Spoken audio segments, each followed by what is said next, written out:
Thank you everybody for joining this morning. This should be a really good session. We've got a number of speakers today. So obviously we've got Steph Butcher, aka Gordon. I don't know which name you go under nowadays, but I believe it's Butcher. But absolutely, so congratulations on that last year. Jackie as well, so Jackie Kemp. Hi everyone. We've also got Joe Boyd, and I believe we're going to be, and Melanie's just coming in now, so fantastic. I guess in principle, you're going to look at, all the lessons we learned last year, and also, some of the things we can do to future plan. Is that right, Steph? I'm not trying to throw anybody under a bus here and give them... We're on the same page, Ollie. That's good. That's a good place to start. Fantastic. Right? Yeah. No, in all seriousness, there was an awful lot that happened last year. There's an awful lot to consider moving forwards. But also as well, I think at the same time, there was a lot of good things that came out of last year in terms of some of the decision making that a lot of organizations made. And it was really kind of, how do you look at that moving forwards, and how do you capitalize on this as an opportunity? There's always got to be a silver lining to every cloud. And also when we're in a period of change, adding an element of more change to that is never a bad thing. And actually, disruption is disruption. It doesn't matter which way you look at it. So an opportunity to capitalize. With that, I'm going to share 4 slides, right? So that's pretty much it in terms of content. And I believe, Steph, you're going to talk a little bit about some of the employee benefits and well-being, and really, the big one there, which is thinking of ditching the office, right? Yeah, absolutely. So thank you, Ollie, for the introduction, and morning, everybody. As Ollie said, my name's Steph Butcher. Some of you may have known me if you knew me last year as Steph Gordon, but I was lucky to have a pandemic style wedding, which was interesting. But anyway, we're not here to talk about that today for sure. So I am a director for a company called EdCam. We specialise in employee benefits and financial advice and support for organisations and their employees. And I thought today's session is really interesting because we've been planning this session for quite some time, and we've had it in the diary for a while that it's what we wanted to do. But I think when we put it in the diary, we thought that we'd be much closer to having a resolution in terms of what does the future look like? When can we, think about opening offices and giving our employees the opportunity to go back into the office? And clearly, sadly, we're not at that time. Not that I'm counting, but we've got 18 days until Boris gives us his roadmap. So I'm looking forward to seeing what that looks like. And I think, from a personal and a business perspective, that will allow us all hopefully to have some sort of clarity in terms of what the future looks like. So I think, as Ollie mentioned, there's 3 sort of key things really that I want to talk to you about today. And one of them being employee benefits and wellbeing, which technically is 2. The other being, if you are thinking of ditching the office, just some key considerations, just a few pointers, I guess, things to think about. And then also, in terms of conversations that we've been having with our clients and their employees, do you know the footprint of your benefits? How green are your benefits? How green is your pension? Do you know, have you given it any consideration, and do you care? Really, you should, but I appreciate we're very early on this journey, and many employers perhaps haven't even got themselves to thinking. Clearly, we've all had other things to focus our mind on for the last sort of 12 months or so. So to kick off then, I think, employee wellbeing is something that has been catapulted to the top of our agendas, correctly. I think it's, one of the really positive things that's come out of the pandemic is looking after our employees and making sure they are well and safe and secure has become more of a priority than ever before. And I think that's something, or I certainly hope that's something that will continue into the longer term. Now, supporting your employees' wellbeing doesn't mean put an employee assistance program in place and move away. It comes down to a lot more than that. It comes down to somebody's physical well-being, their mental well-being, their financial well-being. There's an awful lot of different angles of well-being. And I think it's just really important to take a step back and think about what do you do for your employees, and how do you support their well-being? So for those of you who I'm connected to on LinkedIn, you'll see that I shared some ideas yesterday because today is Time to Talk Day. Just making sure that you pick up the phone to your employees. We're all guilty, I think, at the moment of, if we want to talk to somebody, whether it be a connection or a colleague, there's this feeling that we must schedule time in somebody's diary, where before we would never have thought twice about picking up the phone and calling somebody. And if they weren't available, just letting them call us back. And the same rings true of our staff. It's so easy to think, actually, I need to speak to X employee, I'll put some time in their diary. But again, calling somebody just gives them that opportunity to take some space away from the screen. I think all of our calls at the moment are done like this, which is great, for forums like this where we can't meet in person, but actually giving people that space and that allowance, if you like, to be able to talk to you either on a walk at lunchtime, for example, or throughout any part of the day. It doesn't need to be at lunchtime. I think linking in with that, it's harder than ever to know how your employees truly are. You can ask them again, but the reality of it is it's very easy for them to say, I'm fine, close down the screen, hang up on a telephone call. But how do you really know that they are okay? Clearly you have no insight at the moment in terms of what's going on in their wider, personal life. So many people clearly have been impacted by COVID, whether that be family members that have had it, they've had it themselves, they've had partners that may have lost their jobs or, at risk of redundancy, or perhaps they are themselves. And I think, again, it's about thinking about what can you do as an employer to really make sure your employees are okay, or at least give them somebody or a platform to be able to talk to if they're not okay. So we've seen a real interest with a lot of our clients about employee surveys, so wellbeing surveys, where somebody can go in completely anonymously, answer a series of questions around sleep, around health, around diet, exercise, alcohol consumption, stress, and then it will give them a personalised report. Now, you'll never know that Joe blogs as suffering with stress, for example, but what you will see is a personalised report that will say, do you know what, 20% of your workforce are suffering with stress. The reality is, unfortunately, it probably would be much higher than that, but it allows you to then focus what you want to talk to your employees about and the support that you really need to put in place for your organisation. The other thing that we've learned is simply having benefits isn't enough. It's great to have them. Clearly, I'd be doing myself out of a job if I said anything other than that. But you need to make sure they're accessible for people. You need to make sure people know where to find any help and support, whether that be mental and physical, or whether it's things like medical insurance or income protection policies, critical illness policies, health cash plans, whatever it might be, making sure that people know where they are, how to access them. And I think the really important thing as well is allowing flexibility. All of us have found one way or another our circumstances will have changed from this time last year, or certainly from now compared to sort of January, February time last year. And as a result of that, what we're offering our employees needs to be adaptable, because what was important to them then possibly isn't quite so important to them now.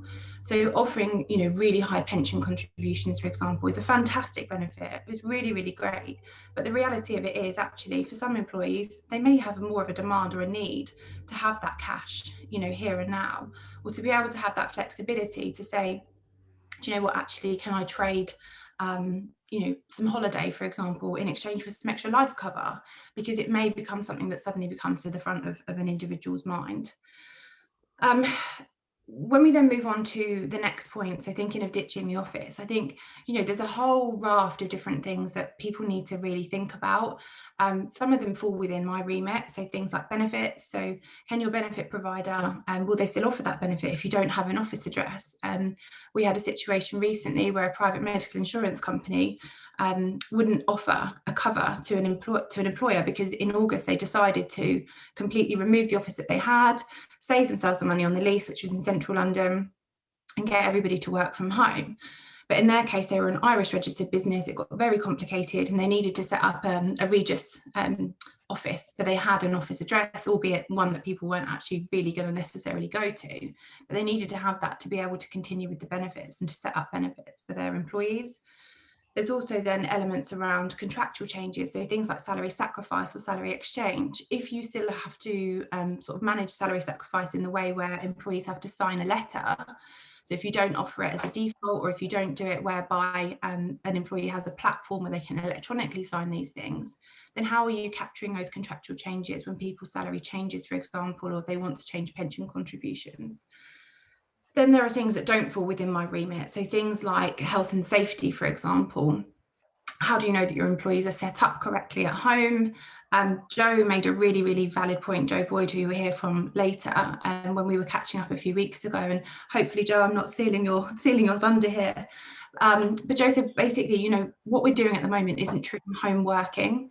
We've sent our employees home on the 23rd of March and said, off you go and work from home. But the amount of people that I speak to that are still huddled over a kitchen table, one, there's a physical health and safety issue there, but there's also a mental thing in terms of how do employees ever switch off if they go into their kitchen to make a cup of tea on a Saturday morning and their work surface is staring back at them? So again, shredding, data security, you know, there's a whole raft of different things that, you know, you really need to take into consideration. And then the final point that I just want to touch upon is about something that we have found is really, really topical with our clients at the moment. And that is thinking about the carbon footprint that your benefits and or pension have. So somebody gave me a statistic the other day and I found it staggering. And that is that the average pension fund has 23 tonnes, emits 23 tonnes of CO2 emissions, which is huge. That's the equivalent of running 9 family cars. And actually 62% of people that were asked said that if they thought they were investing their pension in a way that had positive change, they would engage more with their pension. So we're going to be launching a couple of different things later on in the year. One of them will be a wider benefits survey. So we'll be asking employers in the East Anglian region to take part, to input the details of what benefits they offer so that they can benchmark and make sure they're doing the right thing for their business. But also we're really hoping to be able to launch the first green benefits survey. So we will ask you to work with us and we will look at how much of an impact ultimately your benefits are having. And we'll help you to select for those organisations that want to be conscious of these things. We will help you to select benefits and providers that will have a positive impact on the environment.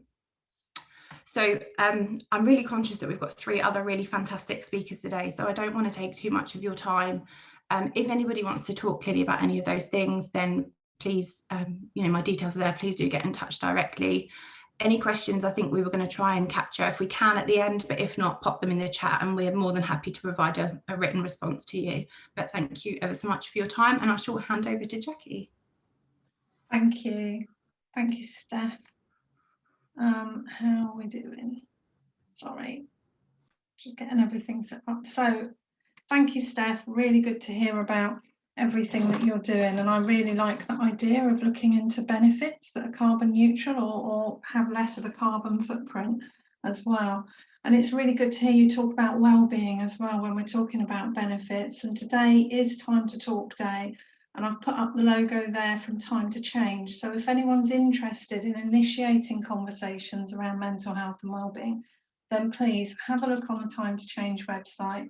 They've got lots of conversation openers and lots of ideas to get those small conversations started.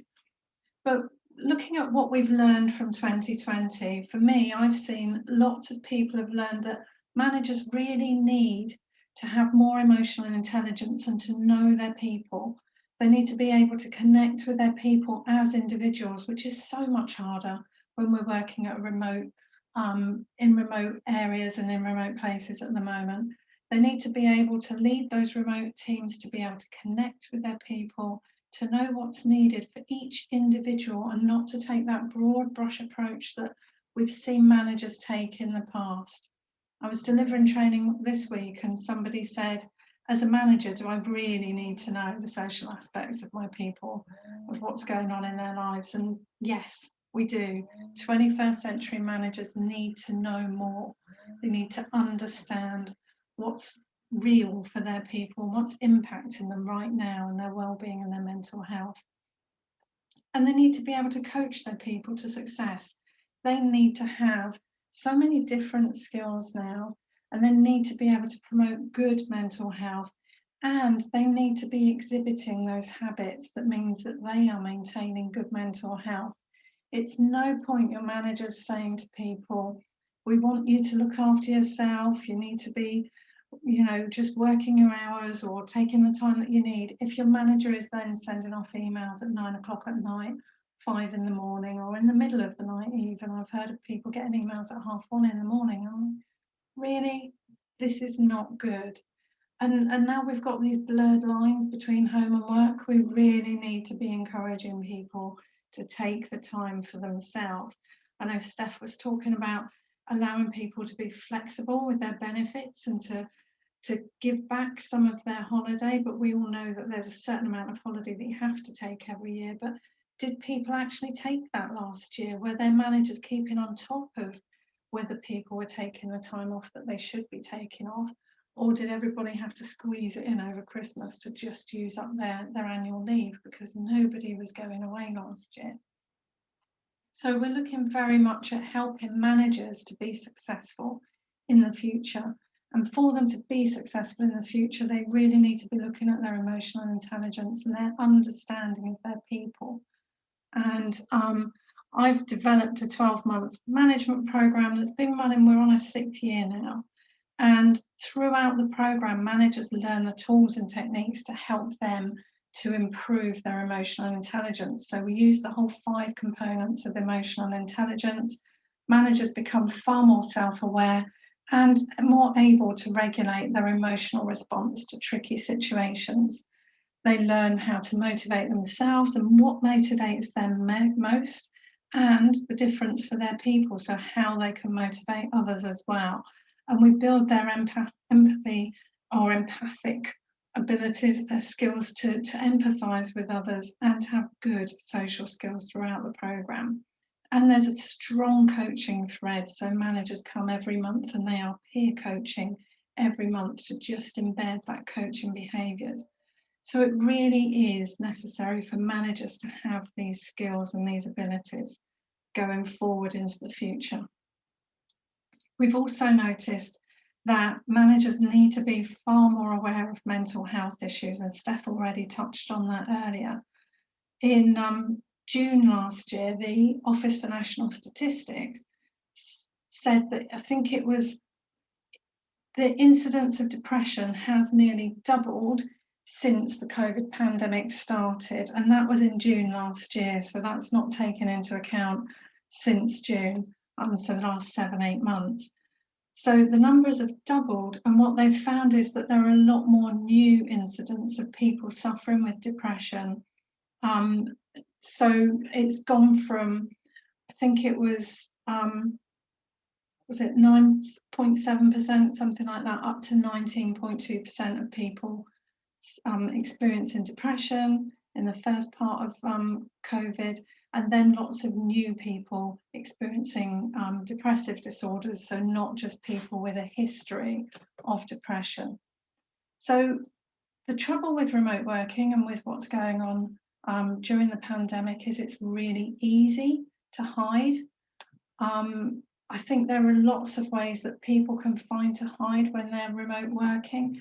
Presenteeism has increased dramatically as well. The number of fit notes that have been written since the pandemic started has decreased. So it's a lot easier for people to keep turning up because they've got nobody checking in on them saying, actually, you're not looking that great. Are you sure you should be here? So people are hiding until they burn out. We're starting to hear a lot more about people are now at the point of burning out. With this 3rd lockdown, people seem to be experiencing a lot more mental health issues than they were in the first one. So to support employers with that, I've been offering mental health assessments or drop-in days, which is where people can just pick 20 minutes of time and they get some time with me. I have a diagnostic tool that I use as a therapist that I then share with the employee. They complete that tool and it helps me to inform our discussion, and it also helps me to be able to signpost people, because if they are showing signs of depression or anxiety, which are the most prevalent mental health conditions in all times, but now more than ever, it helps me to signpost them to make sure that they're getting the right professional support and to encourage them to talk to their employer and their manager about what's going on for them. So it's really important to look at mental health and wellbeing for everybody. I like the idea of Steph's wellbeing survey will give you a percentage of people, and then if you offer something like the drop-in sessions, it gives you a lot more understanding of what's going on for people at an individual level and helps to signpost them. So that's everything from me. I am now going to pass on to Mel.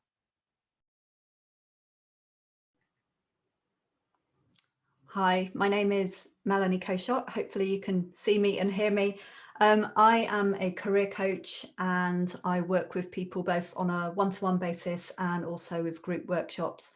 So I'm actually going to talk to you about 2 things today. One is the post-lockdown leadership review, which is something that I've been working on over the last 12 months. And also I wanted to share some of the popular workshop topics that I have been running for organisations as well, because I think that's quite insightful. So in terms of the leadership review, I think it was around April last year, I was thinking about leadership, and particularly about maybe some of the leadership traits that had been popular or prevalent in terms of helping us prior to the pandemic. And actually, would they be the ones that would help us to, I guess, get out of the mess afterwards? And I probably was sparked by thinking about that with the daily updates from the government. But then I was thinking about different organisations, because it really was something that touched all of us. So I decided to do my own leadership review, and I contacted and interviewed 10 different leaders that I had worked with during the course of my career to date, people that I respected and admired, and I was interested in their perspective on leadership going forward. Now, I found some very interesting things. So I actually asked 6 different questions, and I got such amazing answers, but I've boiled all of this down into 3 separate pillars. And I'm not going to share my Word document with you, but I just want to make sure that I pick some of the key things off here to share with you. So I'm not going to share the whole of the white paper. This is now something that you can download and read the whole of if you're interested. It's only 5 pages, so it won't take you too long, but I'll give you some details of how to get that in a minute. But the 3 pillars that I took from all of those interviews are around leadership in times of constant change. So what are the most critical leadership behaviours in a world where change not only remains constant, but actually is accelerating? And we've definitely seen a lot of acceleration in change over the last 12 months. The second point then is around self-leadership. So self-leadership, that's about us as individuals leading ourselves, and actually whether we are individual contributors or sole traders or business leaders, we all have some kind of responsibility to lead ourselves. So what does this mean in today's world, and how can it help to guide us through those challenging times as well? And then the third pillar that I've looked at is the workplace of the future, which is what I want to share a bit about with you today. So what will work and collaboration look like, and what changes do we need to lead for our teams to be successful? So I think whether you are a seasoned business leader or aspiring to make your mark, I'm pretty sure that you will find some of my insights that I bring out in the white paper useful. So just sharing some of the points about the workplace of the future, and actually listening to both Steph and Jackie, some of these points definitely sound familiar. So the pandemic has accelerated by several years many of the changes that needed to happen in our work environment. Work flexibility is here to stay. Whether we work, where we work, when we work, and how we work have all been impacted, like it or not. While the shift has been painful for many, it's created opportunities to engage differently with our staff and our clients. Leaders who acknowledge that the situation is different and will remain different will end up in better shape, better able to pivot and be creative. So here are some ways to adapt behaviours. Embrace workplace flexibility to drive results. In a matter of weeks, we moved from some people working from home some of the time to practically everyone doing so all of the time. As a new norm rather than an exception, workplace flexibility supports individual well-being and performance. Leaders should be clear about expected outcomes and then let employees determine themselves how they'll get their work done, developing mutual ways of working that allow them to deliver results in ways that serve them best. Ask more questions. Leaders need to support physical and emotional well-being. We've heard about that from the other people this morning. Video helps to some degree, but since we don't connect throughout the day, we need to be intentional about covering our team's needs. Ask your colleagues what's going on currently. Where are their challenges? How can you support them? Be smart about how you use your time. Now that businesses recognise that there are productive alternatives to business travel, we will continue to spend less time visiting other offices, our clients, or even just commuting to work. That means we have more time to engage and be productive. So what will you do with the time you've gained? Plan, do more strategic thinking, spend more time talking to customers or your team, and be sure to find a balance between thinking and doing. Be agile. So we've heard a lot about pivoting and agility over the last 12 months. It's more important than ever for leaders and their organizations to be agile. Leaders need to act quickly to navigate change while making the most effective use of resources. Yeah, that's about it on that one. Respect wellness. So this new environment also means that work and personal life are intertwined. And Steph was talking about working on the kitchen table and things. So setting boundaries to avoid the risk of working into the night, and give yourself permission to take a break, to take some exercise and get some fresh air. Maybe put some time in your diary to schedule these breaks and honor them. You owe this to yourselves. Also making sure your team sets and respects their own boundaries as well. So not sending those emails late at night because you're putting pressure on them to respond at those times. Also don't underestimate the importance of ergonomics, and yeah, inappropriate at-home workstations can wreak havoc on your team's well-being as well. So reimagine the office. Now we know that working from home works, at least to a certain degree. Many people plan to go in only a few days a week at the most in the future, if they're given the flexibility with their employers. So the office might be used in a different way, maybe a place for collaboration and socializing and bringing people together rather than where everybody works every single day. So plan well to ensure that teamwork is productive and everyone heads home feeling that coming into the office was worth the effort, not just having to commute again.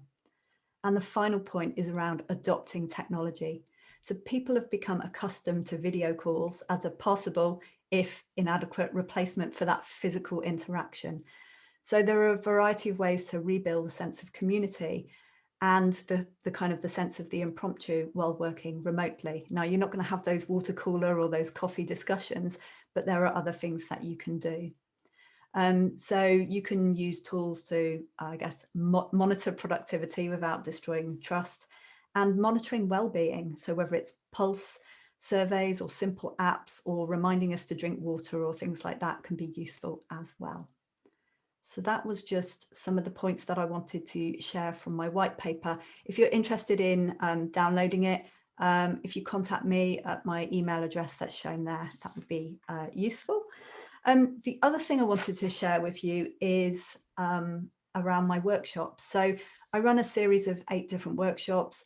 I run these partly as open workshops where individuals book in and come to them. And, 9 times out of 10, it's the individuals that are paying for coming to these. Now, I also run these as workshops for individuals for organizations, and these are part of their employee engagement or employee well-being initiatives. Now, what's interesting is that over the last 12 months, the ones that have become most popular with organizations include overwhelm, work-life balance, and positivity. Now, these are ones that were not particularly popular with organizations before. They were more around confidence and imposter syndrome, and they were more used generically by the organizations, but often for the kind of female empowerment or things like that, so special interest groups. But overwhelm, work-life balance, and positivity. And what this shows is that organizations are listening. They are listening to the needs of their employees, and they do want to do something to support them. So I think that shows a really positive sign. Now, again, if you're an organization, if you are interested in understanding a bit more about the workshops that I run and how these can support your employees during this strange time or in the future as well, again, please get in touch at the email address that's shown on my slide. And thank you very much. Thanks, Mel. So next up, we've got Joe. Thank you, Yoli. Thank you, Mel. Good morning, everybody. I hope you're all still with us. There's probably been lots of information coming your way, so hopefully you can bear with me for the next 10 minutes or maybe not quite that long, and we'll get some time for some questions. My name's Jo Boyd. I am Head of Wellbeing at Marshall Centre. Marshall Centre is part of the Marshall Group, so I'm sure many people, if you're local to Cambridge, will know a lot about Marshall, and probably know people that work there as well, and a little bit what we get up to. Marshall Centre is a training provider, so we work with Marshall Group, and we also work with other businesses. So our sort of what we're really good at, what we're really known as well for, is apprentices, and we've been running apprenticeships for over 100 years now. So I'm not sure many businesses can say that. So yeah, a little bit about that. So yeah, so we've had some interesting insight there from Steph and Jackie and Mel, and some of that I'm probably going to touch on all of that, but from a slightly different angle. So from a wellbeing perspective, one of the things that people will really be struggling with at the moment at home and at work is a real lack of certainty. We've got no certainty about so many things that we generally have control over. As Steph was saying, you know, when we came to this session, we expected to be in a very different place to the place we're in. And I don't know about you, for me, it's made me question, actually, what does the next year look like? What does going back to work look like? When will we go back to work? You know, if you listen to some experts, we're probably a year away from going back to anything like normality, which is quite a scary thought. And human beings we're wired to, we like routine, we like that certainty, because anything that we're not sure about could lead to a risk to us. You know, that's where we trigger our fight and flight system. And this is where people will start to really suffer with that anxiety and with depression. You know, it's their bodies reacting to what's going on and what they don't know. So it's important as employers that we try as much as we can to bring some certainty. And there's some really big ticket items out there that people will be worried about. And some of it's been touched on. You know, we've talked about, you know, home working. What does that look like? You know, we did, as Steph was saying, you know, we were thrown at it on the 23rd of March, off you go. And many people weren't equipped, and they've managed. So this isn't a real home working situation. And some of you might think that you're going to just keep everybody at home. And some of you might think, actually, I need to get everyone back to the office because it's not working for us. I don't know what people are doing. I don't know how they're working. I can't see what's going on. But I really would urge you to think carefully about that before you do. 5 reasons, okay? So like I said, this is not a normal situation. People are working at home during a pandemic. This isn't a planned, deliberate way of working, okay? So there may be things that aren't quite right, and you need to explore those. Another reason is, if people were working from home normally, they wouldn't be dealing with things like homeschooling, other relatives perhaps at home, managing technology, accessing Wi-Fi. You know, not everybody's got all the resources they need to share with everybody in their household. They wouldn't have been planning to do that.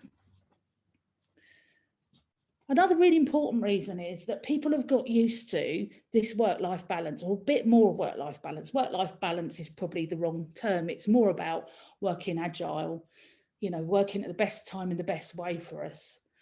People have got used to having some flexibility in their day, and that's really important for working parents and administration staff. There was some research done a couple of years ago, I think it was the One Group, and they found that in administration staff, flexible working was worth about £6,000 per annum. So it would take a job offer for more than £6,000 to move away from having that flexibility. So just think about that for a moment. You know, that's something that's really important to people. And we're in uncertain economic times where you may not be able to give pay rises, etc. It may be something that can help you retain your staff.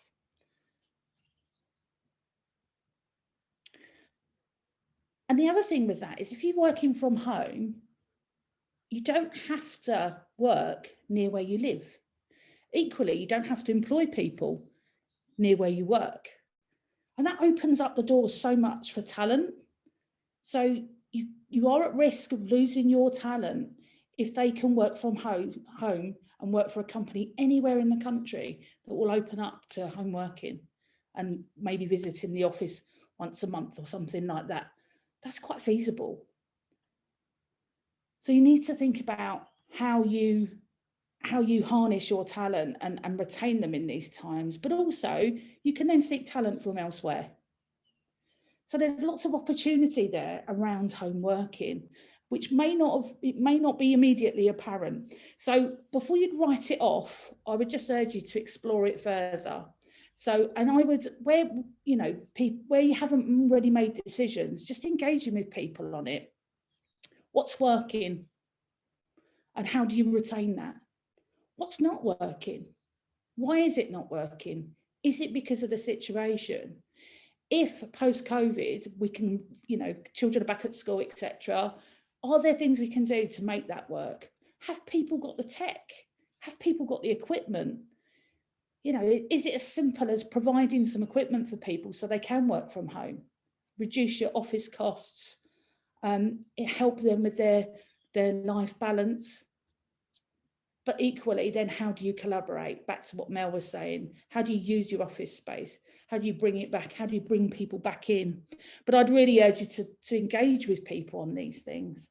It's so important. Where we haven't got certainty, we need to engage, and we need to try and create certainty, or at least let people know that actually we're thinking about it. I'm very lucky. About 6 weeks into the pandemic, my boss said to me, you know what, we're never going to go back to 5 days a week. We'll do 2 or 3. And that's it.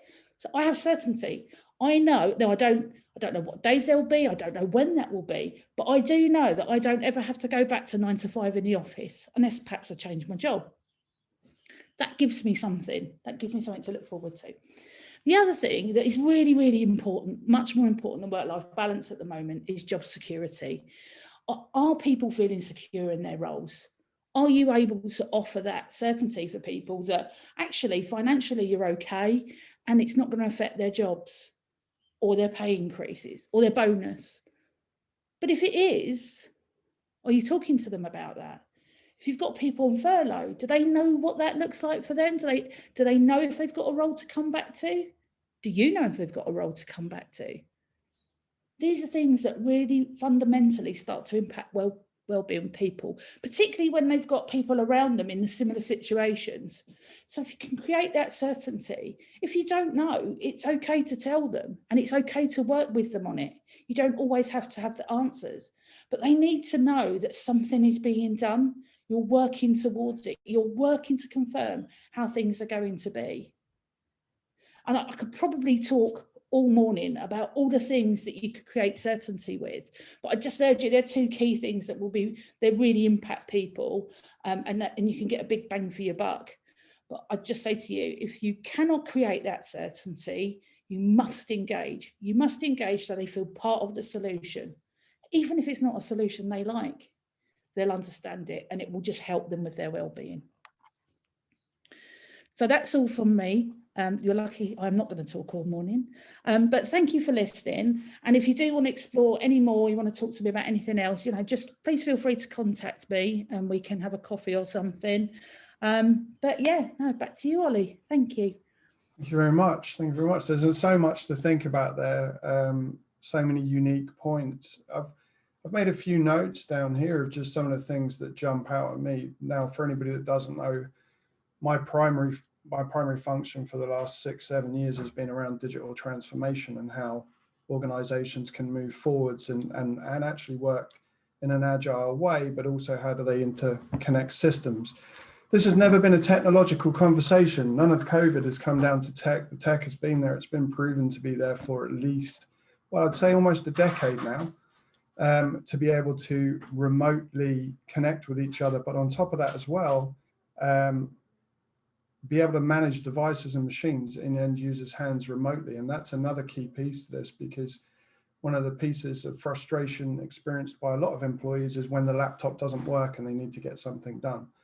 Those are technologies, again, where, to be office-based, you were talking about doing that 5-6 years ago, you've been able to manage these machines over the air.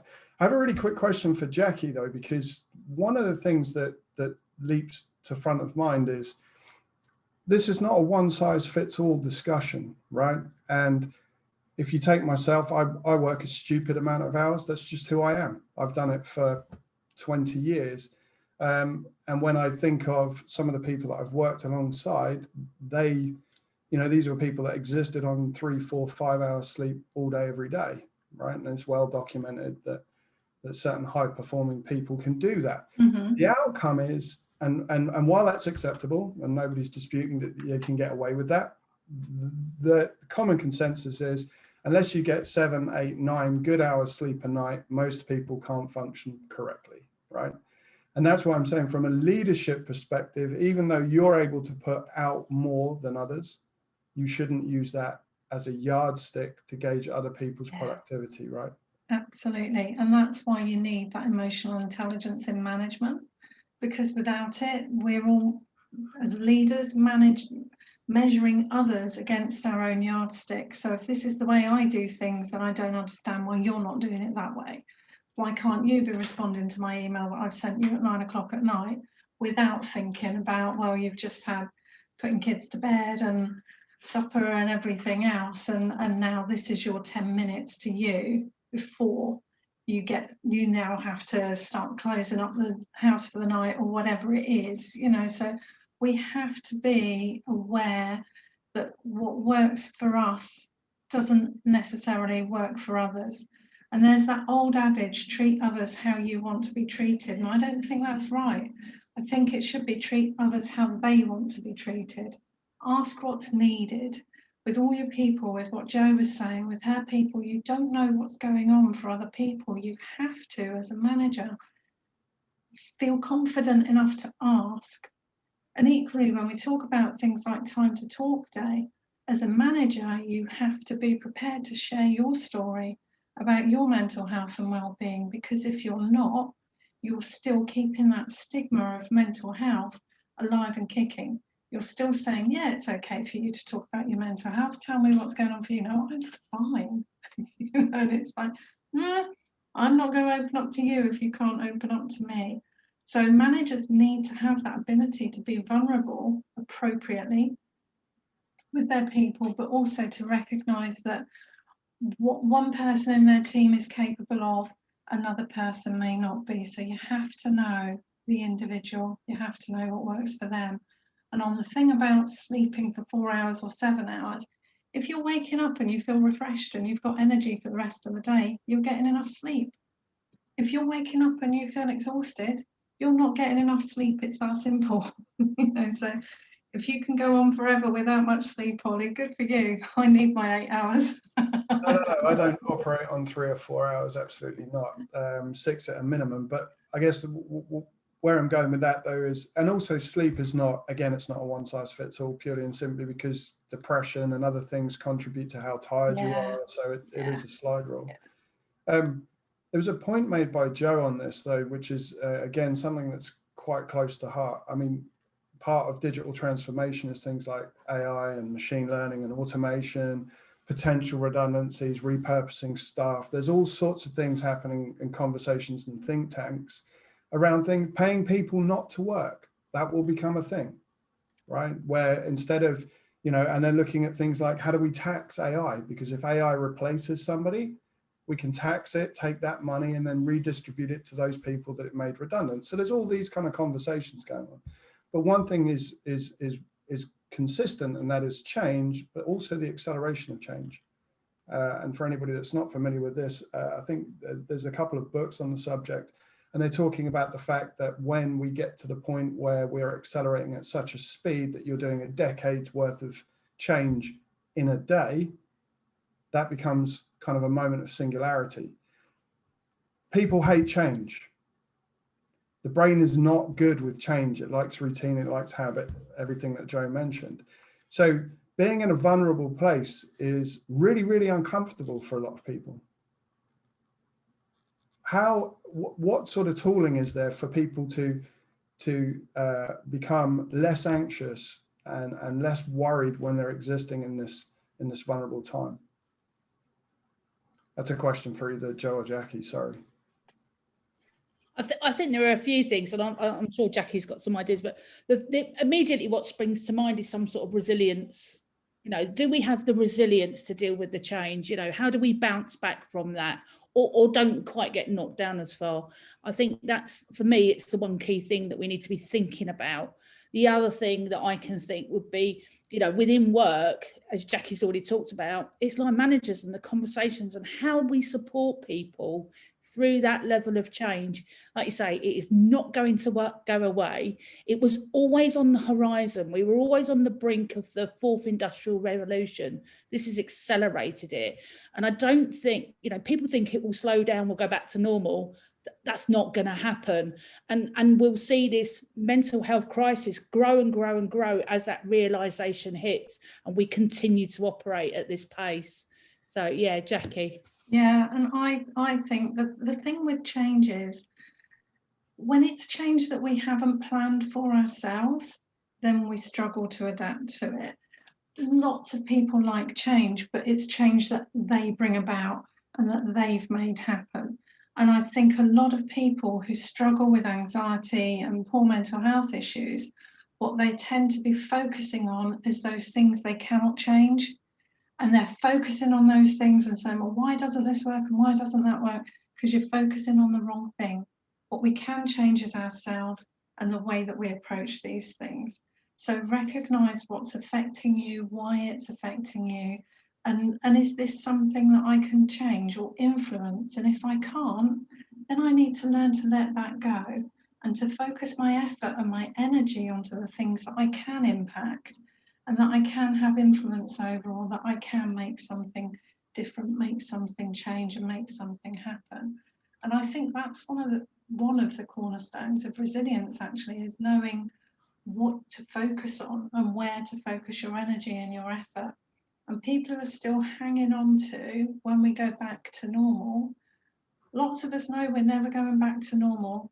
Lots of people are still hanging on to when we get back to normal. I don't see us going there. And those people are really going to struggle. So they need to learn to focus on, okay, what's going on for me? What can I impact? Let me focus my energy there. Change is a massive one though, yeah, and organisations having to help people through that whole emotional roller coaster of change. Just a quick question to the panel, if I may. Do you think that we're less resilient than we were? And if so, why? As a society, as a workforce? It's an interesting one, isn't it? Because you look at Captain Tom, he was pretty tough. He didn't have social media and all of that stuff. So has resilience, have we just got less resilient, or is there things that are eroding our resilience? Just on that social media topic really quickly, that in itself is Pandora's box. And I would say that his generation benefited from just being much more community driven as a result of it. So I'm just going to put that out there. As a technologist, I'm going to put that out there. I agree with that wholeheartedly, Ollie, because, you know, if you think of Captain Tom and when he was growing up, he had probably grandparents, aunts and uncles all lived close by. You had a community, you had all of that. You were protected and you knew where you stood in life, and there was less of that need to measure yourself against others. And I do think that social media has brought in that I'm measuring myself against others. So I think it's an interesting question though. Are people less resilient? I think people are incredibly resilient, but I don't think they always know it. And I think when life tests us, that's when we really find out how resilient we are and how capable we are. And we can get what they call post-traumatic growth, where you experience these negative life traumas, if you like, but you grow from it and you become more resilient and you become a better person. And positive psychology does focus on post-traumatic growth and what is it about those people who can grow from trauma. What have they got? What are they doing? I cannot remember for the life of me all of the things that they are doing, but one of them is definitely they focus on what they can impact and influence. I think we need to teach people to care less about what other people think. So from in schools, onwards, we need to help children to recognise that it doesn't matter what the person sat next to them thinks of them, because that's not a reflection on them, it's a reflection on the other person. And I often say, if anyone says anything negative to me or about me, I will take a step back and say, how is that not about me? What is going on for that person that means that's them and not me? And that helps me to just depersonalise things and not get drawn into drama. Sorry, on that basis, Jackie, and this was something that I read a little while ago, which was around the fact that resilience is a muscle you can train, first and foremost, and secondly, you only have a finite amount of it at any given point in time. And if you think about how we've distributed that load, especially in the last 12 months, it's you know, it's pretty thin, right, for a lot of people. But also, Rupert, I'm going to hypothesize something really quickly, because this was a conversation I had with a friend the other day, which is that the baby boomer generation have had it easy up until now. And actually, when you think about generation upon generation, there's always been massive disturbances. And when I say had it easy, sorry, I am joking there. There were strikes in the 70s and all sorts of things. I do know about that. But the point I'm trying to get to. We have no electric. Yeah, but compare that to Spanish flu, 2 world wars, and all the other pieces.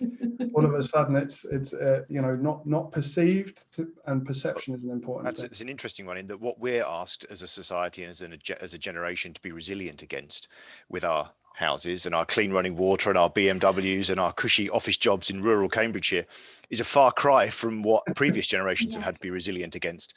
Modern day psychological trauma is having no internet for a few hours, so you can't check Instagram, whereas 60 years ago it was being shot at flying over Germany.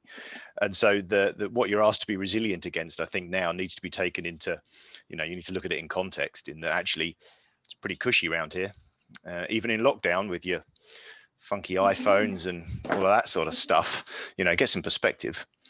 And I think if this had happened 10 years ago, we'd be in a very different place, because we didn't have the technology then that helped organisations to keep running. So we barely have it now, despite what Ollie said. We do IT support, so we found that thousands of the people we support went home to work, and suddenly their rubbish home internet connections weren't good enough. You look at teaching at home, and children trying to learn a syllabus on an iPhone. There's a technological divide, and COVID has just put a massive wedge right in the middle of it. And those at the top with our broadband and our laptops and Zoom and all this sort of stuff are going to be okay. But the workforce that can't work from home and don't have all that tech are going to suffer. And the businesses are going to adapt, and they're just going to push them gently out of the way. That just shows, like you say, the divide and the poverty, and how that drives this divide of what people can and can't do. But back to your question, and coming back to what Ollie said about his hypotheses, there is research that shows that where people have adverse childhoods, they tend to be more resilient, so we have, and I completely agree with you, Ollie, I'm sitting here at 50 years old thinking I'm lucky. I've got to this point in my life before I've really been hit with some adversity on this scale. We haven't had war and pandemic like it. So we're not entirely equipped to deal with it. Like the generations of the Captain Toms, who's lived through immense things, he's probably just saw this as just another challenge. And like Jackie says, when you have that challenge, if you have an open mindset and you can see the challenge you've got and how you may overcome that, that's where your growth will come. If you have a fixed mindset and it's, I need this to stop so I can go back to what I was doing, that's where you really start to be impacted. So, but definitely, and as you were saying, the context of it is so important. We've moved on, we're in a different place. So I think in some ways, people have shown immense resilience.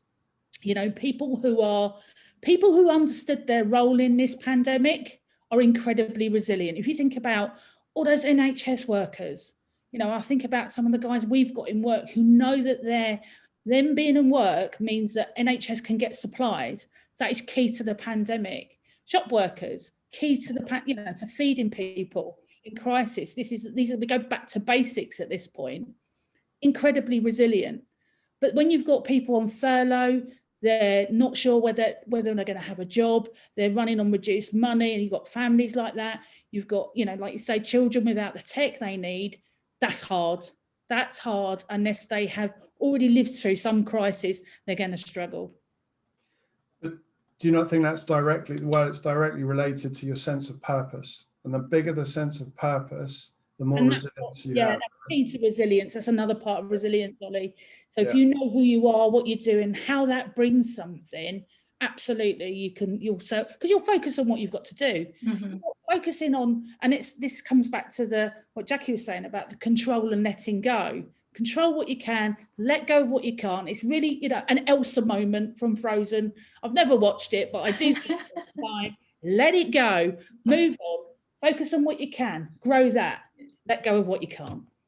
Yeah. Mel, sorry, I think you have a question. That's all right. Just to add my sixpence worth. So resilience is also one of the workshops that I run, and actually hearing you say that it's a muscle that can be strengthened warms my heart, because that's something that I say all the time. Now, I see that there's actually 3 types of resilience. There's the inherent resilience that we're all born with, and we all often remark on how resilient kids and youngsters are. There's the kind of adapted resilience that is what we call upon in those moments of crises or whatever. And those crises can be, you know, some kind of event, some accident or something, and we're caused, you know, we have to call upon that. But it can also happen a bit more slowly over time. But then in the middle, we've got the learned resilience, and this is something that, whether, you know, it's through life experiences that we go through or things that we call upon in terms of difficult years or whatever, we can certainly build up this learned resilience. And, you know, it doesn't mean that you've had to go through, you know, a horrible time or some trauma. We can all play a part in helping ourselves to become more resilient. And things like you said about having that focus, that compelling goal can be really useful there. But also, you know, doing little things to put us outside of our comfort zone and learning and stretching and doing new things can also help to build our resilience as well. So that's my part. I think as well, shared experiences is a big part of that. You know, the ability to listen to others that have been through it and to share experiences really helps. And again, that's a leadership quality to be able to vocalize that. And ultimately, you know, you are responsible for your team. That's, you know, from a leadership perspective, and you are responsible for their mental health. And it's really that straightforward. Although I would say you need to have good boundaries for that, for managers. We're responsible for ensuring that we're providing an environment or work that doesn't impact on somebody's mental health. But if we are supporting someone with poor mental health, we are not responsible as managers for fixing it. We're responsible as managers for holding space and helping them and supporting them in a way that's right for them while they are finding their solution. And I think for managers in particular, they, you know, I mean, I am one of the best at finding solutions for things. Give me a problem and I'll find you a solution. But actually, if it's not mine to solve, then it's not right for me to step in at that level. I need to be able to support people. And I think we are responsible for ensuring that we're not impacting the mental health and well-being of our people. And we have to have clear boundaries about what I am responsible for as a manager and what the individual is responsible for as the person experiencing poor mental health. Or else you end up with managers trying to fix something that's not theirs to fix, and they hit a brick wall because they can't change this thing. They're trying to change the thing they can't. A phrase I like to use that I think kind of gives a bit of clarity around that, Jackie, is line managers should care about their people, not for their people. You know, they're not responsible for their recovery or their, you know, it's about caring about them, not for them. It's, That's a nice distinction, Joe. Yeah, I like that. But I also think it's about having a framework that means, because you're not there to solve the problem, you're there to direct, right? And so, you know, that's a big part of it. We're at the top of the hour, and I'm conscious that, you know, there are some of us on the call, not me actually, for once, that's not back to back this morning. I'm just going to hand over to Steph really quickly. Steph, how can people find out a bit more? We're going to circulate the slides. You know, this is a really powerful session. So. Yeah, I think we can make sure that people have got the slides, they've got our contact details if they want to catch up with us individually. Excuse me. Also, you've really kindly recorded the session, so we can make sure people have the link to that as well. So yeah, thank you everybody for your time today, and also to my fellow speakers and to Ollie for doing a great job of facilitating as always. So thank you, and yeah, fingers crossed, 18 days, keep focused and keep smiling. That's awesome. Thank you. Yeah, and we'll circulate everything around as said. So yeah, thank you very much for joining. Have a fantastic rest of your day. Stay safe, stay happy. That's really the answer, I think. Thank you. Take care. Thanks. Bye. Bye. Thanks, everyone. Thank you very much. You.